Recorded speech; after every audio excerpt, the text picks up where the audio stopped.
Hello student, आज के lecture में हम non deterministic push down automata का एक एग्जांपल देखेंगे। तो आपको यहाँ पे कंस्ट्रक्ट करना है PDA to accept the following language, और आपकी लैंग्वेज है WWR। इससे पहले जो हम एग्जाम्पल एक कर चुके हैं WCWR। तो यहाँ पर आपको क्या पता था, सेंटर पता था। तो आपको ये पता था कि W जब तक C नहीं आता तो आप करने वाले हैं स्टैक में पुश, और जैसे ही C के बाद आपको जो वैल्यू मिलेगी वहां से आपको स्टार्ट करना है पॉप ऑपरेशन। ठीक है, तो W आने पर आप करने वाले हैं पुश, और C के बाद जो भी वैल्यूज आएंगे आप उनके रिस्पेक्ट में आप वैल्यूज को करोगे पॉप। लेकिन यहाँ जो क्वेश्चन है वहां पर जो लैंग्वेज है WWR, यहाँ पर आपको कोई भी सेंटर पॉइंट नहीं दे रखा कि आपको ये कैसे पता लगेगा कि सेंटर आ चुका है या नहीं। अगेन W आपका क्या हो सकता है, AB का क्लीन क्लोजर। तो अगर AB का क्लीन क्लोजर रहा तो मेरी स्ट्रिंग है नल। इसके अलावा अगर मैं W के मल्टीपल कॉम्बिनेशंस लूं तो कुछ स्ट्रिंग आपकी ऐसे हो सकती है, ये है आपका W। अगर ये W है तो मेरी जो लैंग्वेज क्रिएट होगी वो क्या होगी, AAB, और यहीं से इसका रिवर्स तो BAA। ठीक है, अब अगेन क्योंकि W की कोई भी वैल्यू फिक्स नहीं है, स्टार्टिंग आपकी A से भी हो सकती है, स्टार्टिंग आपकी B से भी हो सकती है। तो चलिए देखते हैं तो यहाँ पे कैसे पीडीए डिजाइन होगा। बट एक और चीज यहाँ पर प्रॉब्लम क्या आती है कि आपको ये तो पता है कि एक रिवर्स होना है।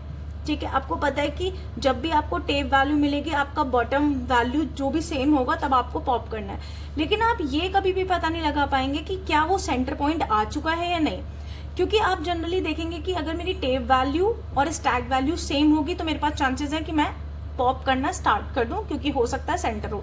लेकिन आप देखेंगे कि अगर मेरा W ये है तो अगर मैं इंसर्ट करूंगी फर्स्ट टाइम A को तो मेरा जो नेक्स्ट होगा टेप वैल्यू रहेगी A, और मेरा टॉप ऑफ द स्टैक भी A रहा होगा, क्योंकि मैं जस्ट पहले उस A को पुश कर चुकी हूँ स्टैक में।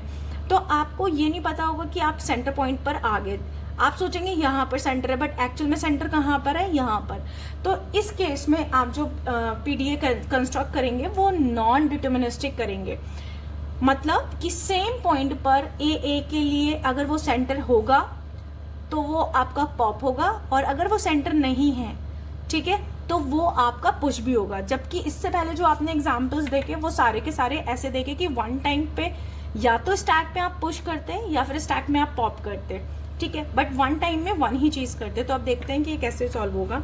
तो इनिशियली मेरे पास है Q0 और मैं स्टेट पर हूँ यहाँ पर, और मेरे पास है स्टैक और बॉटम ऑफ द स्टैक है आपका Z0। तो अब स्टार्ट करते हैं। तो सबसे पहले अगेन Q0 पर आपको हो सकता है A भी मिल सकता है इनपुट टेप पर, और B भी मिल सकता है। लेकिन जब भी आपको फर्स्ट एलिमेंट मिलेगा तब आपका टॉप ऑफ द स्टैक क्या रहा होगा, Z0। तो उस केस में आपको A हो या B हो इंसर्ट ही करना है इनिशियली। ठीक है, क्योंकि फर्स्ट केस है आपका फर्स्ट में तो रिवर्स होना स्टार्ट नहीं होगा, तो कोई ना कोई वैल्यू होगी। तो आपको फर्स्ट अगर आपका एम्प्टी स्टैक है तो आपको जस्ट इंसर्ट करना है। अब देखो, हो सकता है पहला आपने A को इंसर्ट कर दिया हो या फर्स्ट आपने B को इंसर्ट कर दिया हो। तो अभी हम दोनों केस लेके चलते हैं। ठीक है, Z0 पर अगर रहा होगा B तो आपने इंसर्ट कर दिया होगा।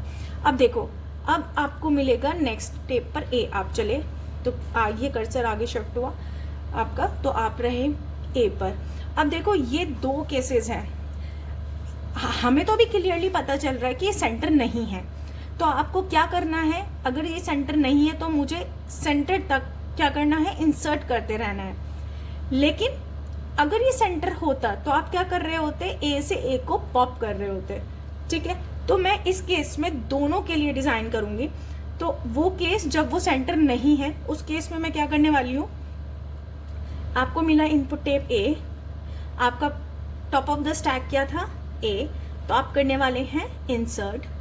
सिमिलरली ऐसा हो सकता था आपको B भी मिलता, तो आप क्या करते हैं, B मिला आपको और B आपके स्टैक में रहा होगा तो आपने क्या करा, इंसर्ट कर दिया।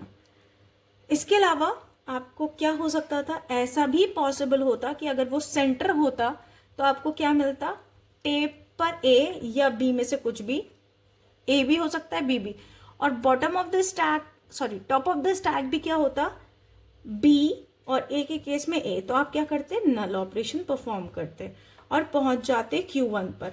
अच्छा, यहाँ पर स्टेट क्यों चेंज करी, इसका मतलब ये है कि आपको फर्स्ट सेंटर मिल चुका है और इसके बाद अगर सारा का सारा अगर आपने ये सेंटर वाला फॉलो कर लिया तो इसके बाद चाहे आपको आगे की वैल्यू, तो आपको क्या करना है, बी ही करना है या फिर ए पे नल ही करना है।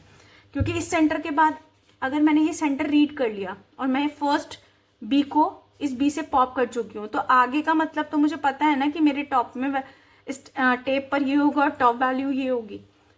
ठीक है, तो आपको क्या करते रहना है, मूव करते रहना है। लेकिन यहाँ पे वो वाले केसेस भी आएंगे जैसे ए के बाद आ जाता बी फॉर एग्जाम्पल, तो आपने क्या करा था, ए को ऑलरेडी पुश कर दिया था और उसके बाद मिलता बी और आपकी स्टैक में रहता ए।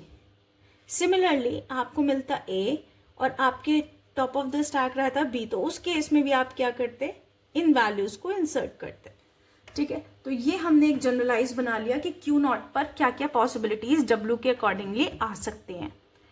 इसके अलावा अगर आपको सेंटर था तो आपने नल कर दिया और इस पॉइंट पर Q1 पर अब जो आप, क्योंकि एक बार सेंटर लेके अगर आप Q1 पर आ चुके हैं तो आगे का पूरा टेप और स्टैक वैल्यू आपकी सेम रहने वाली हैं, तो आपको सिर्फ यही वैल्यूज मिलेंगी। और ऐसा करते करते अगर आप पहुंच गए नल पर और उस केस में आपका टॉप ऑफ द स्टैक रहा Z0, तो आपको जस्ट करना है स्किप ऑपरेशन और आपको पहुंच जाना है फाइनल स्टेट पर। ठीक है, तो ये कॉन्सेप्ट है आपका जहां पर नॉन डिटर्मिनिस्टिक हम पीडीए यूज करते हैं। इसका नाम नॉन डिटर्मिनिस्टिक क्यों रहा, क्योंकि अब आप देखो ए पर आप इंसर्ट भी कर रहे हैं और ए पर आप पॉप भी कर रहे हैं, तो सेम इनपुट पर आप Q0 पर भी हैं और Q1 पे भी जा रहे हैं, तो ये केस है आपका नॉन डिटर्मिनिस्टिक पीडीए का केस। अच्छा, यहाँ पर एक और चीज आती है कि काफी बार आपसे एग्जाम में पूछ लिया जाएगा कि एक्सेप्टेंस बाय पीडीए। अब दो तरीके से एक्सेप्टेंस बाय पीडीए होती है, एक है आपका एक्सेप्टेंस बाय फाइनल स्टेट। तो एक तरीका है कि आपसे पूछा जाए कि आपको जो एक्सेप्ट करना है बाय फाइनल स्टेट करनी है, तो आप देखेंगे जो मैं अभी लास्ट के क्वेश्चंस में, मैंने डिजाइनिंग के क्वेश्चंस में एक नई स्टेट ली थी ऑलवेज, और वो है आपकी QF। तो अगर मैं इस तरह फाइनल स्टेट पे पहुंच रही हूं तो ये कॉन्सेप्ट होता है आपका एक्सेप्टेंस बाय फाइनल स्टेट। और सेकंड और एक तरीका होता है कि अगर आप एक्सेप्ट करवा रहे हो PDA by empty stack, by empty stack और स्टोर, तो उस केस में आप क्या करते हैं, आप सेम स्टेट पर रहते हैं और स्टैक को कर देते हैं एम्प्टी। तो यहां पर ही रहकर आप क्या करने वाले हैं, तो ट्रांजिशन बनेगा कुछ ऐसा कि Q1 पर है जब आपको मिला नल और आपका टॉप ऑफ द स्टैक क्या रहा होगा, यही कंडीशन चलेगी आपकी Q1 पर आपने क्या करा होगा, नल मिला होगा और Q0, तो उस केस में आप Q1 पे ही रहेंगे और आप स्टैक को कर देंगे एम्प्टी।